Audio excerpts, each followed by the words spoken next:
Good evening and welcome back to another episode of Courts Today by Livelaw. This is your host Urvashi Chauhan bringing you the latest updates on the legal front. This is your go-to source for all things legal. Let us start. Starting with a very important update from the Supreme Court. The Supreme Court today delivered its highly anticipated judgment in the electoral bonds case. A constitution bench comprising CJI Chandrachud and Justices Sanjeev Khanna, B.R. Gavai, J.B. Pardewala and Manoj Mishra heard a batch of cases challenging the controversial electoral bonds scheme over a period of 3 days before reserving the verdict in November last year. Today, the verdict was delivered and the scheme has been struck down as unconstitutional. The court held that anonymous electoral bonds are violative of right to information under Article 19(1)(a) of the Constitution. The bench observed that financial contributors to political parties are believed to give money either to support a party or in exchange for favors. Companies have a greater influence on politics due to the amount of money they contribute and the reasons behind their contributions. Further, the court also issued certain directions.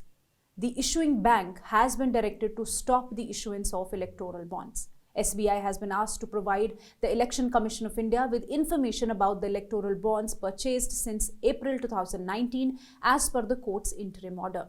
It should also disclose the political parties that have received contributions through these bonds during the same period.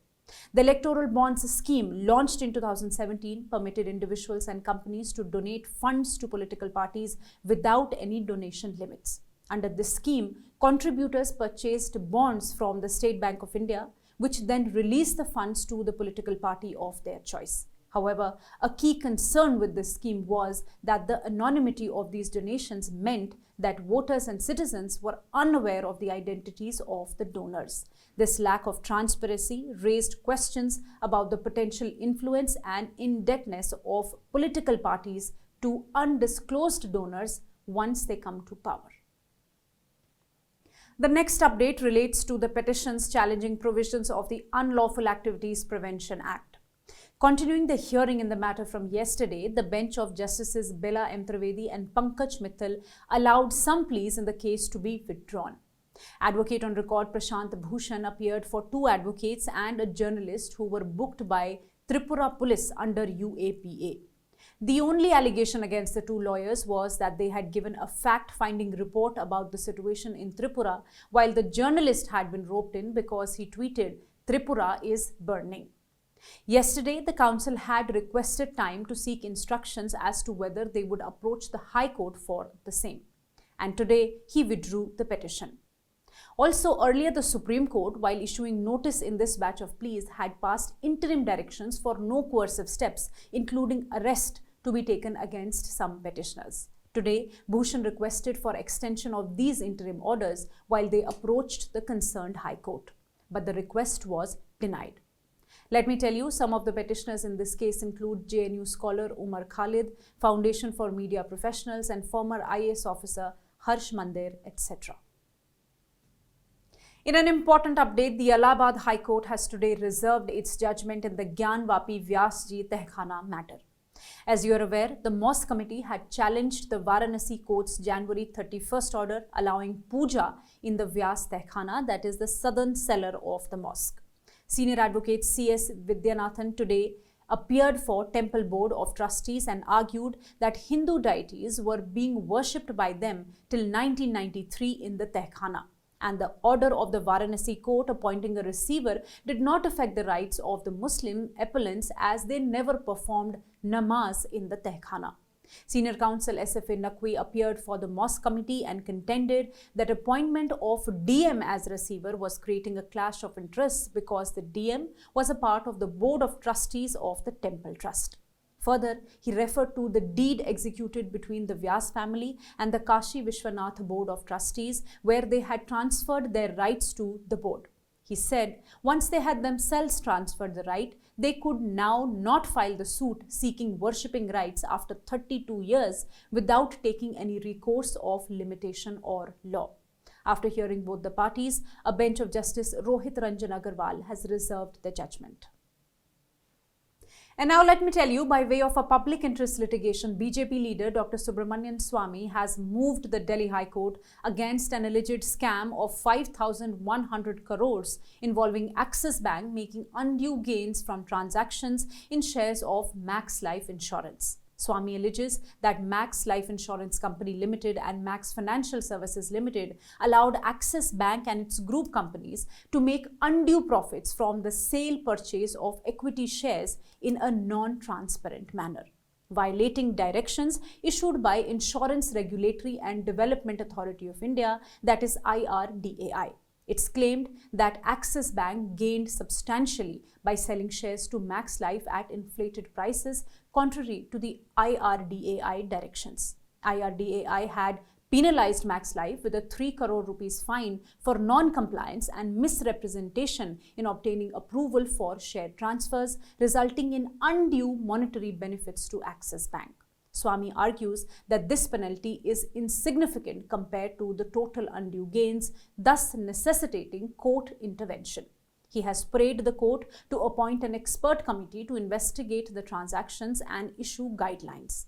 The plea was listed today before the bench of Acting Chief Justice Manmohan and Justice Manmeet Preetham Singh Arora. The court adjourned the hearing to March 13th, asking Swamy's counsel to serve a copy of the petition on the bank. In a significant development, the Supreme Court has stayed the ongoing proceedings in various trial courts across the state of West Bengal related to incidents of alleged violence following the 2021 State Assembly polls. The order was passed by a single judge bench of Justice Sanjay Karol in response to a transfer petition filed by CBI seeking to relocate the cases outside of West Bengal due to concerns of witness intimidation and threats to the course of justice.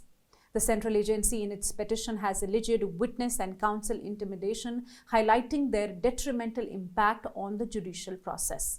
The CBI has argued that judicial intervention is required since no action has been taken despite complaints lodged with state authorities. The court has issued notice on the plea returnable on 11th March.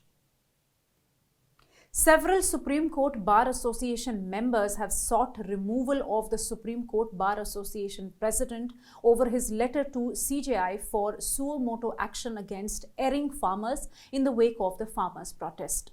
Earlier this week, the Bar Association president had addressed a letter to the Chief Justice of India on behalf of the association, calling the farmers' protest to be politically motivated and urging the CJI to take suo motu action against the erring farmers for forcibly trying to enter Delhi in a bid to create nuisance and disturb the daily life of citizens.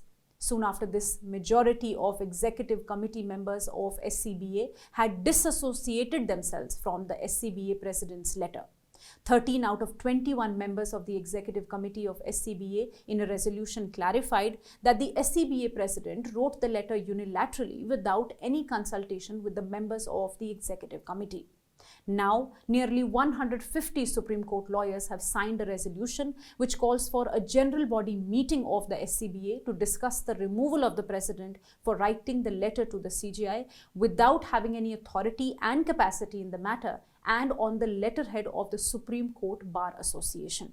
This, according to them, is blatant misuse of his position as president of the association. The Supreme Court bench comprising Justices Bela M. Trivedi and Pankaj Mittal continued hearing today the matter relating to whether services rendered by the lawyer would come within the ambit of the Consumer Protection Act or not. The issue emerged from a judgment delivered by the National Consumer Disputes Redressal Commission in 2007. The Commission had ruled that the services rendered by lawyers are covered under Section 2O of the Consumer Protection Act, which defines service. It was held that a lawyer may not be responsible for the favorable outcome of a case, as the outcome does not depend upon only the lawyer's work. However, if there was a deficiency in rendering services promised for which he receives consideration in the form of a fee, then the lawyers can be proceeded against under the Consumer Protection Act.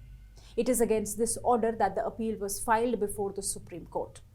Also, earlier in 2009, the top court had stayed the impugned judgment of the Commission.